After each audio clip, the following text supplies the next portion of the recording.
धर्म प्रेमी सज्जनों, माता एवं बहनों, मंच पर उपस्थित संत महापुरुषों, आज बड़े सौभाग्य की बात है, सिरा जिला के अंतर्गत अरनमा ग्राम में जो देश नेपाल है, इसी के अंतर्गत महंत श्री अरविंद दास जी और दुलार दास जी और उनके पूरे संत समाज के द्वारा आज 2 दिवसीय सदगुरु कबीर सद्ज्ञान महायज्ञ का आयोजन किया गया है, जिसका आज पहला दिन और पहला सत्र है।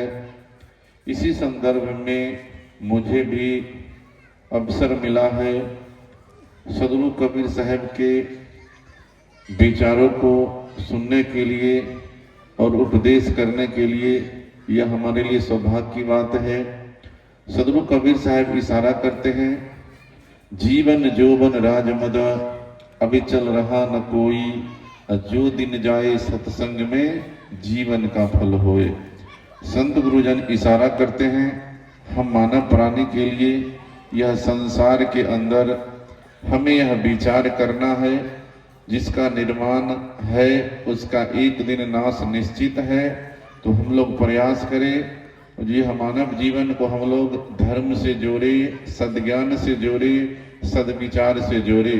अगर आप धर्म से विपरीत चल रहे हैं, सद्विचार से विपरीत चल रहे हैं और अपने उद्देश्य से विपरीत चल रहे हैं, तो समझ लीजिए आपका जो यह बहुमूल्य समय है यह निरर्थक बीत रहा है। इससे आपके जीवन में कोई उपलब्धि होने वाला नहीं है। आप अपने जीवन में उपलब्धि पाना चाहते हैं, अपने जीवन में कुछ अच्छा करना चाहते हैं, तो आप अपने हर बिंदु, हर पहलू पर आप अपने विचारों को बदले और जहां तक बन पड़े आप जो है मानव हित के लिए हो, मानव के प्रति सजग होने का काम करे, मानव के प्रति प्रेम, एकता, भाईचारा फैलाने का काम करे। तभी हम लोग सत्संगी हैं। सत्संगी हम लोगों को इसलिए कहा गया जिससे हमारा और आपका यह संसार के जितने भी प्राणी हैं उससे हमारा और आपका विचार अलग है, हमारा स्वभाव अलग है, इसीलिए हम लोगों को संत कहा गया। अगर हम लोग संत का बाना, संत का रूप, संत का भेष तो हम लोगों ने पहना है, लेकिन संत का अगर विचार हम लोग अगर नहीं पहन पाएंगे, संत का विचार अपने जीवन में नहीं उतार पाएंगे, तो हमारा और आपका यह मानुष का जो जन्म है यह दुर्लभ है। क्योंकि आप लोग जानते हैं यह शरीर आपको 84 लाख योनि में भटकने के बाद, नाना प्रकार के दुख तकलीफ सहने के बाद यह मनुष्य का जीवन आप लोगों ने पाया है। अगर इस बार अगर आप लोगों ने भक्ति भजन के द्वारा, अपने ज्ञान के द्वारा, अपने साधना के द्वारा इस जीवन को नहीं सुधार पाया, इस जीवन को नहीं संवार पाया, तो समझ लीजिए आपको फिर 84 में भटकना पड़ेगा। 84 से बचने का आपका उपाय यही है, आवागमन के चक्कर से आपको छुटकारा पाने का यही उपाय है, जो आप अपने जीवन में सारे बंधनों को, सारे विकारों को, सारे अंधविश्वासों को आप इससे छोड़ना पड़ेगा। हम अपने जीवन में कर्म को करने की जरूरत है, ना कि कर्म कांड करने की जरूरत है। हम लोग आज साधारण कामों को करना चाहते हैं जिससे हमें साधारण में सुख शांति मिल जाए, साधारण में हमें धन संपत्ति की प्राप्ति हो जाए, साधारण में हमें मुक्ति की प्राप्ति हो जाए। लेकिन बिना मेहनत किए हुए, बिना कर्म किए हुए न आपके जीवन में मुक्ति पा सकते हैं, न आप धन संपत्ति को पा सकते हैं, न आप ज्ञान को पा सकते हैं, न सम्मान को पा सकते हैं। अगर आपके जीवन में अगर धन चाहिए तो आपको मेहनत करने की जरूरत है।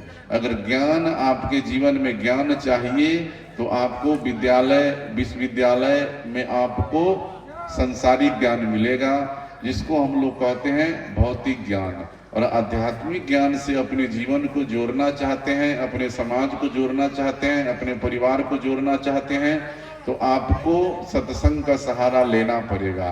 क्योंकि आज हमारे पास धन संपत्ति, रुपया पैसा सब कुछ है, लेकिन हमारे जीवन में शांति नहीं है, हमारे जीवन में सत्संग नहीं है, तो समझ लीजिए सब निरर्थक है। भक्ति के बगैर, सत्संग के बगैर यह सब निरर्थक है। संत गुरुजन के द्वारा हम लोग सुनते हैं, अर्ब खर्ब और दर्ब है, उदय अस्त की बात, भक्ति महत्व न तुले, ये सब कौने काज।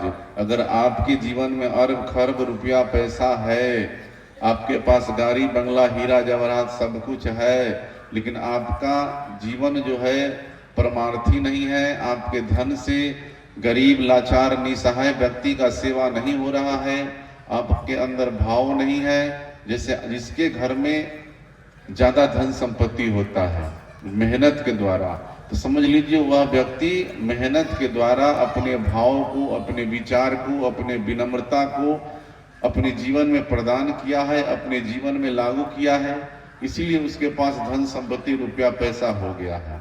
लेकिन धन संपत्ति रुपया पैसा होने के बाद अगर आपका धन जो है अगर धर्म में नहीं लगे, आपका धन जो है परमार्थ में नहीं लगे, आपका धन गरीब लाचार में नहीं लगे, तो समझ लीजिए आपका धन जो है किसी काम का नहीं है, और यह तभी आपका सदुपयोगी हो सकता है, आपका धन सदुपयोग में लग सकता है जो आप इसको भक्ति में लगाए।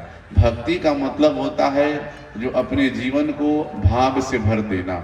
अगर आप भक्ति करना चाहते हैं तो आप अपने जीवन को भाव से भर दे, विचार से भर दे, ज्ञान से भर दे, दया से भर दे, सेवा से भर दे, तभी आपके जीवन में भक्ति हो सकता है। अगर आप भक्ति करते हैं लेकिन भाव आपके पास नहीं है, आपके जीवन में रस नहीं है, आपके जीवन में हरियाली नहीं है, आपके जीवन में उमंग नहीं है, आपके जीवन में प्रेम नहीं है, आपके जीवन में अंदर आत्मा से खुशी नहीं है, आप तो भक्ति को नहीं पा सकते हैं।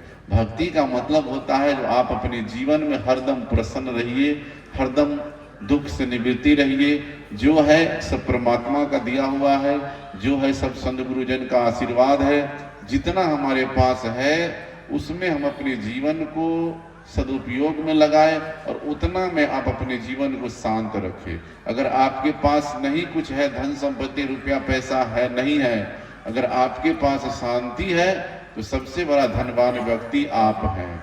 अगर आपके पास सब कुछ है लेकिन आपका जीवन शांत नहीं है, आपका स्वभाव शांत नहीं है, आपका विचार शीतलता से भरा हुआ नहीं है, तो धन संपत्ति रुपया पैसा किसी काम का नहीं है, यह सब बाहरी आडंबर है। इससे आप सामान को खरीद सकते हैं, ज्ञान को नहीं खरीद सकते हैं, इससे आप बिछावन खरीद सकते हैं, नींद नहीं खरीद सकते हैं।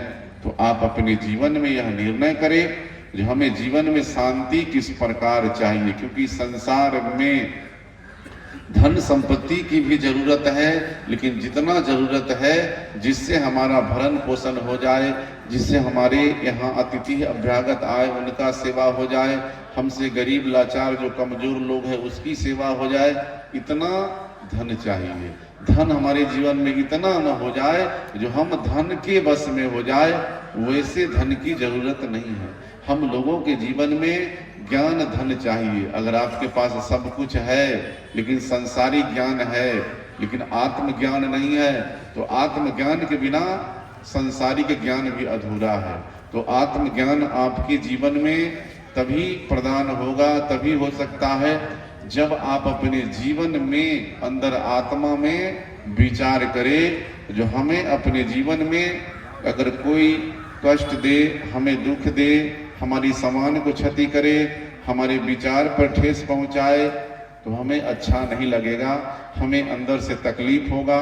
उसी प्रकार अपने जीवन में यह विचार रखें जो हमको कोई कष्ट देगा तो हमको अच्छा नहीं लगेगा, हमें कोई व्यक्ति अपमानित करेगा तो हमें अच्छा नहीं लगेगा, हमें कोई अगर जलील करेगा तो हमें अच्छा नहीं लगेगा।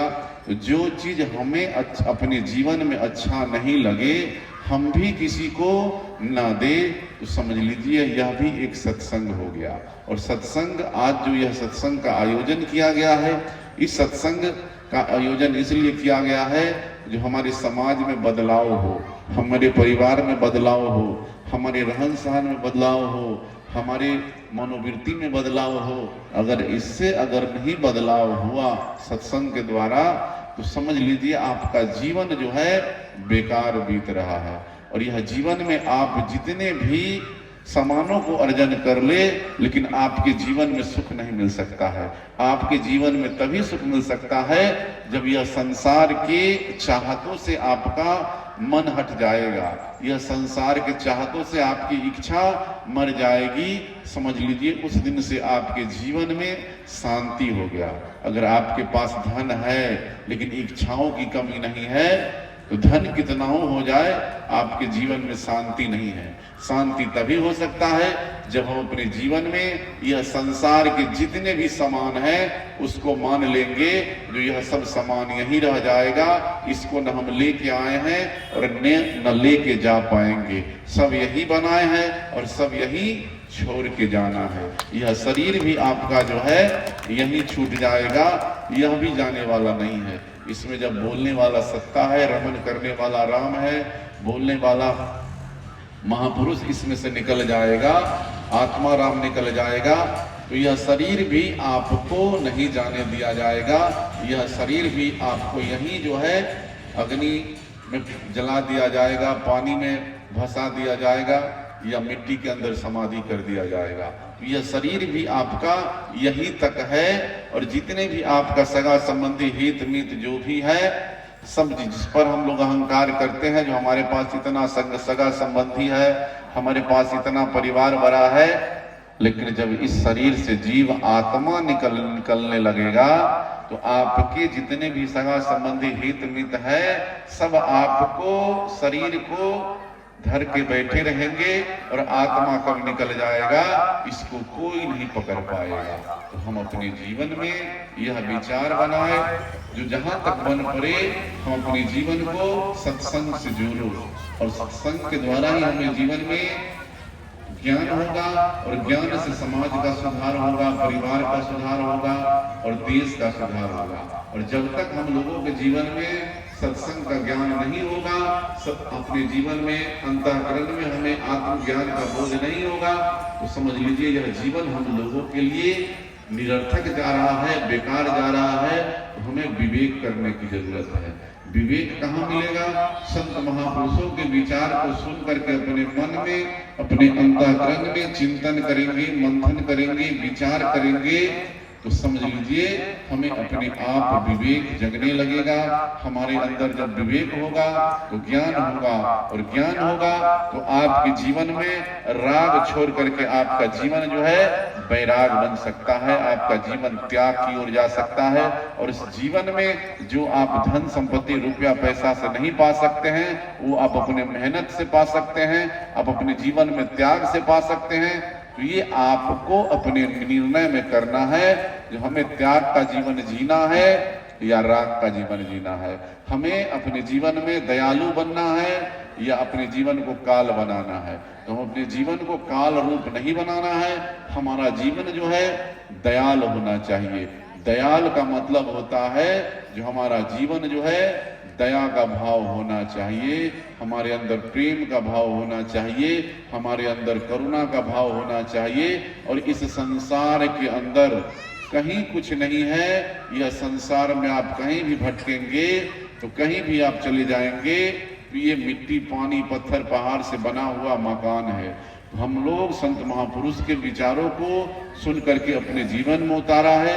न हमें मस्जिद से घृणा करना है, न मंदिर से प्रेम करना है। न मंदिर से हमें घृणा करना है, न मस्जिद से हमें घृणा करना है, न मंदिर से हमें प्रेम रखना है। न मंदिर में राम का वास है, न मस्जिद में अल्लाह का वास है। हमारे अंदर आत्मा में रमन करने वाला जो राम है, इस राम को जो चेतना शक्ति है, इस राम के बारे में सोचना है और इस राम को ठीक करना है। इस शरीर रूपी मंदिर के हम लोग को ठीक करना है। हमारा और आपका जो यह शरीर रूपी मंदिर जो है, यह शरीर रूपी मंदिर हमारा जो है भाव से विपरीत जा रहा है। इसमें हम लोग शरीर रूपी मंदिर में हम लोग नशा करते हैं, इसमें नाना प्रकार के विषय विकारों से हम लोग भरे हुए हैं। तो इससे जब तक हम लोग वंचित नहीं होंगे तब तक बाहर हम मंदिर में राम को खोजेंगे और मस्जिद में अल्लाह को खोजेंगे, ये मिलने वाला नहीं है। और हम अपने जीवन में यह विचार करें, जो हमारे अंदर रमन करने वाला राम है, यह राम अगर निकल जाए तो बाहरी राम को हम खोजने से कुछ मिलने वाला नहीं है। यह हम लोगों को अपने निर्णय, मन में निर्णय करना है, और बाहर रूपी हमारा जीवन नहीं होना चाहिए। हमारा जीवन जो है अंदर मुखी होना चाहिए। हम लोग बाहर विचार नहीं करते हैं, देखा देखी की बात करते हैं। जो अमुक व्यक्ति अमुक काम कर रहा है तो हम भी करें। वह अमुक मंदिर में गया है, वहां जाने से उसके जीवन में शांति हो गया, उसके जीवन में धन संपत्ति हो गया। तो हम लोग देखा देखी की बात करते हैं, मन में विचार नहीं करते हैं। हम लोगों को मन में विचार करना है, जो दूसरा व्यक्ति कर रहा है हम वह काम को क्यों करें। हम अपने जीवन में विचार करना है। अगर विचार पूर्वक चलेंगे तभी हमारे जीवन में, समझ लीजिए, अज्ञानता नष्ट होगा और ज्ञान से हमारा जीवन भर जाएगा। और अज्ञानता जो है जब तक समाप्त नहीं होगा तब तक आपके जीवन में दुनिया आपको ठगते रह जाएगा, आप ठगाते रह जाएंगे। जब तक आपको ज्ञान नहीं होगा, ये हम अपने जीवन में जो चीज हमें संसारिक चीजों से प्राप्त नहीं हो सकता है, संसारिक सुविधाओं से प्राप्त नहीं हो सकता है, वह हम लोगों को सत्संग से प्राप्त हो सकता है। और सत्संग एक ऐसा सद्ज्ञान यज्ञ है, सत्संग एक ऐसा विचार यज्ञ है, जो अगर हम लोग जा करके उसमें बैठ करके अगर संत गुरुजन के बताए हुए मार्ग पर अगर चलना प्रारंभ कर दे, अपने जीवन में प्रयोग करना आरंभ कर दे, तो हम लोग बदल सकते हैं। क्योंकि सत्संग एक ऐसा सद्ज्ञान यज्ञ है जो आप अगर इसको अपने जीवन में लागू करें तो आपके जीवन में जितने भी यह शरीर रूपी बीमारी जो है, ईर्ष्या, द्वेष, कलह, कलेश, ये सब समाप्त हो सकता है। अगर आप अपने अंदर आत्मा में इसे उतारने की शुरू करें तो, अगर आप अपने अंदर आत्मा में नहीं उतारेंगे तब तक आप एक जन्म को कौन कहे, पूरा जीवन आप सत्संग में बैठे रहे लेकिन ज्ञान नहीं होगा। और जिस दिन से ज्ञान हो गया उस दिन से समझ लीजिए आपके जीवन का अंधविश्वास समाप्त हो गया। आपके जीवन के अंदर जो ये जड़ के चक्कर में जो हम लोग फंसे हुए हैं, इससे अगर हम मुक्त हो गए तो समझ लीजिए सारे संसारों से हम मुक्त हो सकते हैं। आज हम लोग देखते हैं घर में हमारी माता पिता दवा के बिना, भोजन के बिना, वस्त्र के बिना, सेवा के बिना दुखी है। जिसने हमको जन्म दिया, पोस पाल के बड़ा किया, यह संसार में ला करके हमें पढ़ा लिखा करके डॉक्टर, कलेक्टर, इंजीनियर की उपाधि दी, संसार में नाम दिया, संसार में सम्मान दिया, संसार में ला करके प्रेम दिया, उस माता पिता को आज हम लोग जो हैं उससे दूर जा रहे हैं। उसकी सेवा से हम लोग वंचित हो रहे हैं, उसकी सेवाओं से हम लोग घृणा कर रहे हैं। जो हम इसको अधिक भोजन देंगे तो इसे हमें सेवा करना पड़ेगा, इसे कम खाना दो। ये हम लोगों के जीवन में यह एक नया समाज में विकृति फैल गया है, जिससे हमारा समाज में बहुत दुख होता है बूढ़े माता पिता को। तो वैसा स्वभाव, एक दिन हम लोग भी बूढ़ा होंगे, एक दिन हम लोग भी बीमारी से ग्रसित होंगी, एक दिन हमारे जीवन में भी समस्या आ सकता है। तो उस दिन अगर आप करेंगे वही आपको मिलेगा। अगर आप सेवा करेंगे तो आपको भी विपत्ति के समय, समस्या के समय आपको सेवा मिलेगा। अगर आप सेवा नहीं करेंगे तो मन ही मन चाहेंगे जो हमें लोग सेवा करे, हमारी बहू, हमारा लड़का, हमारी लड़की, हमारा समाज। तो क्योंकि सेवा कैसे करेगा? आपने कभी सेवा किया नहीं तो आपको कैसे करेगा? आपने किसी को सम्मान किया नहीं तो आपको सम्मान कैसे करेगा? तो जब तक आप अपने जीवन में जो चीज चाहते हैं वो आपको अपने जीवन में करना पड़ेगा। अगर आप सम्मान चाहते हैं तो सम्मान आपको करना चाहते हैं। आप दया चाहते हैं जो हम पर भी कोई कृपा करे, जैसे आप अफसर हैं तो आप नीचे वाले व्यक्ति को अगर आप प्रिफरेंस नहीं देंगे, उसे आप सम्मान नहीं देंगे, उसकी मजबूरी को नहीं समझेंगे, तो आपसे ऊपर भी कोई बैठा हुआ है, उससे आपको दया मांगने की, आप अपने मजबूरी, आप अपने समस्याओं को सुनाने का अधिकार नहीं है। जब तक आप सुनेंगे नहीं तो आप किसी को सुनाएंगे कैसे? तो ये आप अपने मन में विचार करके देखिए। तो ये अध्यात्म एक ऐसा सद्ज्ञान यज्ञ है और अध्यात्म जीवन ऐसा है जो अपने जीवन को बदल सकता है अपने विचार के द्वारा, अपने स्वभाव के द्वारा। और सत्संग हमारे जीवन में, सत्संग से ही सुख मिल सकता है। अगर हम अपने जीवन में रोज करें तो यह नहीं जो आज यह अरनामा सिरहा जिला नेपाल में सत्संग हो रहा है, तो एक दिन के सत्संग से हम ज्ञानी हो जाएंगे और एक दिन के सत्संग में हमें पूरे विचारों को बदल लेंगे, ऐसी बात नहीं है। रोज रोज हम लोग सत्संग करेंगे, रोज रोज सत्संग में बैठेंगे, अपने परिवार में, अपने घर में, अपने बाल बच्चा के साथ में, तभी सत्संग होगा। जिस प्रकार हम लोग दिन से लेकर रात तक यह संसारिक कामों में, लोग कृषि कार्य में लगे हैं, कोई व्यापारी में लगे हैं, कोई नौकरी में लगे हैं, जो जिस क्षेत्र में है लगे हुए हैं, अपने गृह कार्य नाना जंजाला, गृह को चलाने के लिए, हम लोग परिवार को चलाने के लिए दिन से लेकर रात तक व्यस्त रहते हैं, जो आपके साथ नहीं जाने वाला है। कितना हूँ आप मेहनत कर ले, कितना हूँ आप धन को अर्जन कर ले, कितना हूँ आप जमीन को अर्जन कर ले, कितना हूँ आप अपने पद प्रतिष्ठा को जोड़ ले, सब यही रह जाएगा। आप अपने लिए 24 घंटा में से संत गुरुजन के विचारों पर, सत्संग के लिए, सेवा के लिए, अपने कल्याण के लिए अगर 24 मिनट सत्संग का विचार, सत्संग की वाणी, भजन की वाणी अगर अपने जीवन में नहीं अपने लिए निकाले तो आपका कभी कल्याण होने वाला नहीं है। क्योंकि जो हम करेंगे वही हमको मिलेगा। अगर आप सत्संग में बैठे हैं तो आपके जीवन में ज्ञान बढ़ेगा, अगर आप मेहनत कर रहे हैं तो धन बढ़ेगा, कृषि कर रहे हैं तो अनाज बढ़ेगा। तो जो हम बढ़ाना चाहते हैं उसे हमको करने की जरूरत है। और सत्संग एक ऐसा सद्ज्ञान है और सत्संग एक ऐसा मार्ग है जो अपने जीवन में कल्याण चाहा है, जो अपने जीवन में सुधार चाहा है, उसे अपने जीवन में वाणी को उतारना पड़ेगा। यह नहीं जो आप सत्संग को सुने और इस कान से सुने और इस कान से निकाल दिए, ये सत्संग नहीं होगा। क्योंकि सत्संग में बैठने का मतलब होता है सबसे पहले हमें तन को थिर करना होगा, मन को थिर करना होगा, उसके बाद हम अपने संत गुरुजन के वचन पर ध्यान दे करके उसे अपने जीवन में उतारने के लिए अमल करना होगा। और आपका सुरति निरति को भी ठीक करना होगा। आपका सूरत कहीं और है, सत्संग में शरीर है, ध्यान कहीं और है, चित्त कहीं और है, तो सत्संग नहीं होगा। सत्संग में जितना देर आप लोग बैठे, आपका जितना बहुमूल्य समय है, उसमें आप इधर उधर की बात ना करें, घर परिवार की बात ना करें, इधर उधर का किस्सा कहानी ना करें। जितना देर आप सत्संग में बैठे, संत गुरुजन की वाणी पर ही अमल करें और उनके बताए हुए मार्ग पर चले।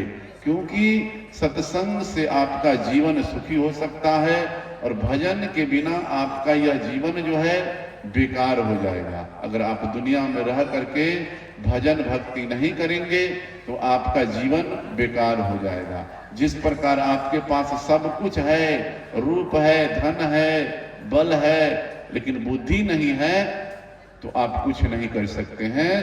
तो उसी प्रकार आपके पास सब कुछ है लेकिन भक्ति नहीं है तो आप कुछ नहीं कर सकते हैं। और यह संसार के अंदर भक्ति वही कर सकता है जिसके अंदर भाव है, जिसके अंदर प्रेम है, जिसके अंदर क्षमा है, जिसके अंदर दया है, जिसके अंदर शील है, जिसके अंदर संतोष है, वही भक्ति को कर सकता है। बहुत लोग ऐसे हैं इस संसार में जो भक्ति भाव, सत्संग, भजन ये किसी चीज को मानते ही नहीं है। वैसे भी बहुत लोग हैं, तो उनके मानने ना मानने से संसार में ना कोई फर्क पड़ने वाला है और ना उनसे कुछ बनने वाला है। समझ लीजिए वह अपने जीवन को नास्तिक बना रहे हैं। तो हम अपने जीवन को नास्तिक नहीं बनाना है। अपने जीवन को, हम लोगों को यह जीवन मिला है तो इसे प्रेम पूर्वक जीना है और प्रेम पूर्वक एक दूसरे को सही दिशा देना है, सही मार्ग देना है, तभी हम अपने जीवन को आगे बढ़ा सकते हैं और सत्संग से सुख मिलता है। अगर आप करके देखो तो आप, ज्ञान एक ऐसा विचार है, ज्ञान एक ऐसा केंद्र है सत्संग का। अगर अपने जीवन में बदलाव लाना चाहते हैं तो आपको यह शरीर रूपी जो आपका दर्पण है इसको सफाई करना होगा। क्योंकि संत गुरुजन की वाणी है, जो दर्शन को दिल चाहत है तो दर्पण को माजत रहिए, और दर्पण में लागत है काई तो दरस कहाँ से पाई। आप अपने जीवन में संत गुरुजन का दर्शन चाहते हैं, अपने जीवन में अध्यात्म का बोध चाहते हैं, अध्यात्म का ज्ञान चाहते हैं, तो ये आपके अंदर जो शरीर रूपी, जो यह मन रूपी दर्पण है, शरीर रूपी दर्पण है, विचार रूपी दर्पण है, इसको सफाई करने की जरूरत है। ये सफाई तभी हो सकता है जब इसे हम वाणी से सफाई करेंगे, संत गुरुजन के विचार से सफाई करेंगे, ना कि इसे हम पानी और साबुन से सफाई करेंगे तो ये कभी सफाई होने वाला नहीं है। ये सफाई तभी हो सकता है संत गुरुजन के बताए हुए मार्ग पर चले, और आपका जीवन तभी निर्मल हो सकता है, आपके जीवन में तभी दर्शन हो सकता है जब यह जो है शरीर रूपी दर्पण को साफ करेंगे। अगर दर्पण आप में लगा हुआ गंदगी है, ये शरीर के अंदर मनोवृत्ति आपका शुद्ध नहीं है, आपका सोचन शक्ति शुद्ध नहीं है, तो समझ लीजिए आप जो है कभी आप दर्शन नहीं पा सकते हैं। जैसे भक्ति है, भक्ति और गुरु आपको वैसे दर्शन नहीं देंगे। अगर आपके पास छल कपट ईर्ष्या द्वेष भक्ति में है, गुरु से छल है, मित्र से छल है, समाज से छल है, तो भक्ति नहीं होगा। भक्ति में हमें सारे कपट को दूर करके मन को निर्मल करना होगा। आप लोग सुनते हैं संत गुरुजन के द्वारा हम लोगों के जीवन में मन परमात्मा को, गुरु को वही मन भाता है जो मन निर्मल होता है। वह मन नहीं भाता है जिस मन में कपट भरा हुआ है, जिस मन में द्वेष भरा हुआ है, जिस मन में ईर्ष्या भरा हुआ है, सोई मन मोहि भावा जो मन निर्मल हो। तो अपने मन को वही मन भाता है जो मन निर्मल हो। तो आप अपने मन में विचार करके देखिए जो आपका मन निर्मल है या नहीं है। अगर आपका मन निर्मल है तो समझ लीजिए परमात्मा को आप भाते हैं, गुरु को आप भाते हैं, गुरु से आपको लगन है। अगर आपका मन अगर निर्मल नहीं है तो आप गुरु से दूर हैं, संत गुरुजन से दूर हैं, परमात्मा से दूर हैं, और इस संसार के अंदर कहीं कुछ शरीर के बाहर नहीं है। आप अपने कर्म के द्वारा अगर आप यह संसार के बंधन में फंसे हुए हैं, संसारों को नाना जंजाल में फंसे हुए हैं, धन संपत्ति रुपया पैसा मान प्रतिष्ठा में, तो समझ लीजिए आप जीव हैं। और आप अपने कर्म के द्वारा, अपने सद्ज्ञान के द्वारा ये सांसारिक बंधनों से मुक्त हो गए, सांसारिक विकारों से मुक्त हो गए, तो समझ लीजिए आप पीब हैं, आप शिव हैं, आप ईश्वर हैं। आपका ही रूप जो है ईश्वर है, बाहर में कहीं ईश्वर नहीं है। आज तक न कोई देखा है, यह सब कल्पना है, कल्पना में संसार जी रहा है। आप ही लक्ष्मी है, आप ही दुर्गा है, आप ही सरस्वती है। अगर आप के घर में अगर कलेश नहीं है, आपके घर में प्रेम है, आपके घर में लोग मेहनत करते हैं, आपके घर में कलह कलेश दूर है, तो समझ लीजिए उस घर की उन्नति है, वह परिवार की उन्नति है, वह समाज की उन्नति है। और जिस घर में कलेश हो गया, जिस घर में कलह हो गया, जिस घर में अशांति हो गया, समझ लीजिए उस घर का सुख चैन समाप्त हो गया, उस घर की धन संपत्ति बिखर गई, उस घर में नाना प्रकार का कलेश आ गया। और यह जीवन में हमें अपने विचारों को सजाना है, यह नहीं जो शरीर को हम लोग सजाते हैं, घर द्वार को सजाते हैं, उसकी सफाई करते हैं, लेकिन मन की सफाई नहीं करते हैं, अपने स्वभाव की सफाई नहीं करते हैं, अपने विचार की सफाई नहीं करते हैं। तो विचार करके देखिए आप अपने जीवन में कैसे सत्संग को पा सकते हैं, परमात्मा को पा सकते हैं, अपने जीवन में भक्ति को पा सकते हैं। और भक्ति जो है भाव के बिना नहीं हो सकता है।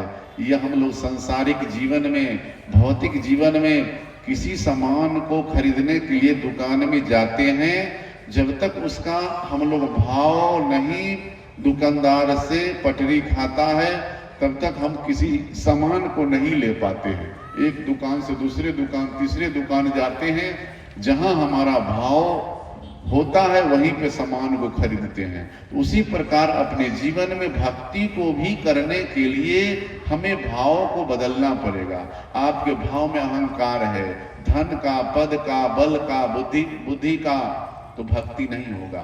क्योंकि आप लोग गाते हैं जो दया गरीबी बंदगी, जिसके पास धन संपत्ति रुपया पैसा है लेकिन उसके मन में थोड़ा भी अभिमान नहीं है, उसके जीवन में थोड़ा भी मान सम्मान की बात नहीं है, समझ लीजिए वही व्यक्ति भक्ति को कर सकता है, वही व्यक्ति अपने जीवन को बदल सकता है, वही व्यक्ति अपने समाज को बदल सकता है। और जिसके अंदर सारे चीजों का अगर जो है गुरूर हो जाए तो समझ लीजिए उसके जीवन में कुछ नहीं रह सकता है, सबका एक दिन जो है नाश हो जाएगा। आप लोग जानते हैं जो रावण, कौरव, कंस जो है वह भी इस संसार में नहीं रह पाया, तो ऐसी बात नहीं है उस समय में एक रावण था, अभी अनेकों रावण है, अनेकों कौरव है, अनेकों कंस है। जिसके जीवन में विचार अगर रावण जैसा हो गया तो हजारों रावण बन सकता है।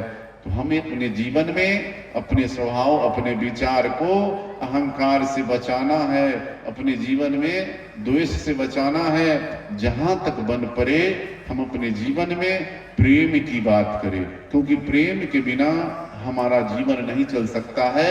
और प्रेम से ही हम लोग जो चाहे कर सकते हैं। हम लोग देखते हैं वही चाकू जो होता है, अगर एक व्यक्ति एक दूसरे को मार देता है, उसे थाना पुलिस सब कुछ हो जाता है।